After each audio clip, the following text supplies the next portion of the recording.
Bonjour à tous. Je vais vous parler de chasse, l'activité, pas la bouffe. De toute manière, la chasse qu'on bouffe, c'est surtout du cerf élevé dans un enclos en Slovaquie.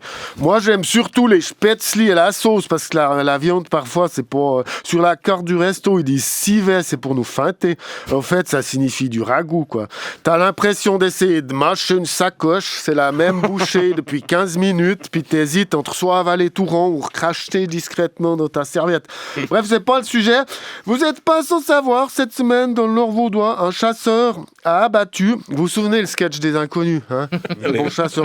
On se disait, ils exagèrent. Non. Cette semaine, dans le Nord vaudois, un chasseur a tiré une jument qu'il a confondue avec un sanglier. Je me dis, ça devait être un poney noir. Non, une jument à la robe alezane. Ça veut dire brun clair, je crois, alezane. C'est l'équitation, il faut toujours qu'ils se la racontent. Ils peuvent pas dire brun clair comme tout le monde. C'est alezane, je connaissais pas ce mot. Alezane. Ce sont les alezane que j'aime. Non mais quel boulet! Prendre un cheval pour un sanglier. Dans le civil, ils fabriquent des lasagnes chez Findus ou bien Moi, c'est pour ça que j'aime lire le 20 minutes. Parfois, on a le syndrome de l'imposteur. Je me dis, je sais rien, je suis un boulet. Puis après, tu lis dans le 20 minutes qu'un type a pris un sanglier pour une jument. Enfin, l'inverse. Tu dis quand même, je suis pas le plus couillon du tiroir, après tout. À sa décharge, le coupable a prévenu lui-même la gendarmerie.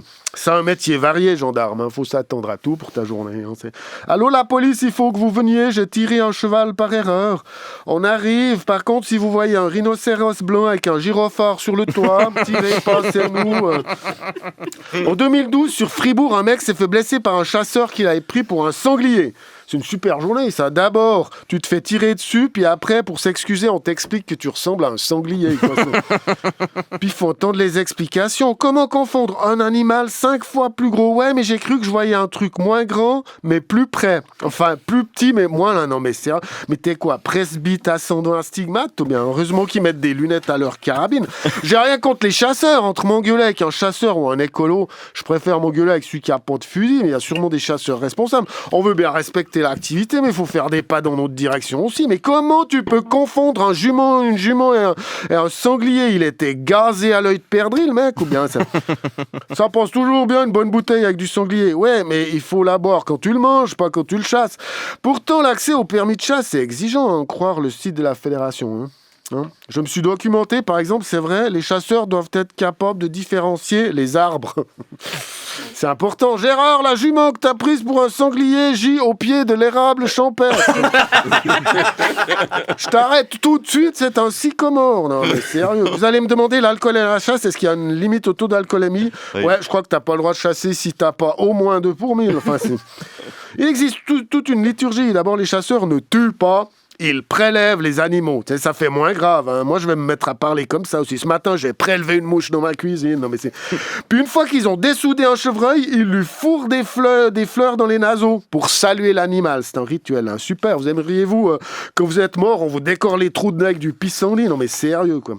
Ils aiment se draper de cette image de gens qui vivent en symbiose avec la nature. Puis après, t'en vois un, il sait même pas faire la différence entre un facochère et une brouette. Non, mais sérieux, quoi.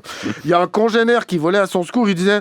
Mais vous rendez pas compte, parfois, c'est pas toujours bien facile de bien voir. J'ai une suggestion. Si vous n'êtes pas sûr, tirez pas. Moi, par exemple, quand j'envoie un email, je vérifie 3 fois l'adresse avant de cliquer pour pas atteindre un mauvais destinataire. Donc là, a fortiori, avant d'exploser un mammifère vivant non identifié. En Suisse, on est des petits sirops. En France, une dame a été mortellement blessée dans son jardin par un chasseur qui l'avait prise pour un cerf, vraie histoire. Faut quand même tenir une sacrée gazée. Il s'est rendu compte de sa méprise au moment de lui décorer les trous de nez avec du pissenlit, je pense. Puis après, vous remarquerez le jargon des communiqués de presse. Ils disent pas tuer, c'est mortellement blessé. Ça veut rien dire. Ils mettent des adverbes, mortellement décapité définitivement. Quoi.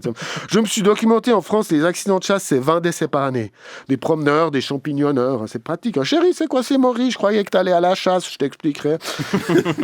Les premières victimes d'accidents, c'est d'autres chasseurs eux-mêmes. Ils se régulent eux-mêmes, c'est bien. C'est aller la chasse. Désolé, je crois que j'ai prélevé Jean-Claude. Merci Nathanaël Rochefort.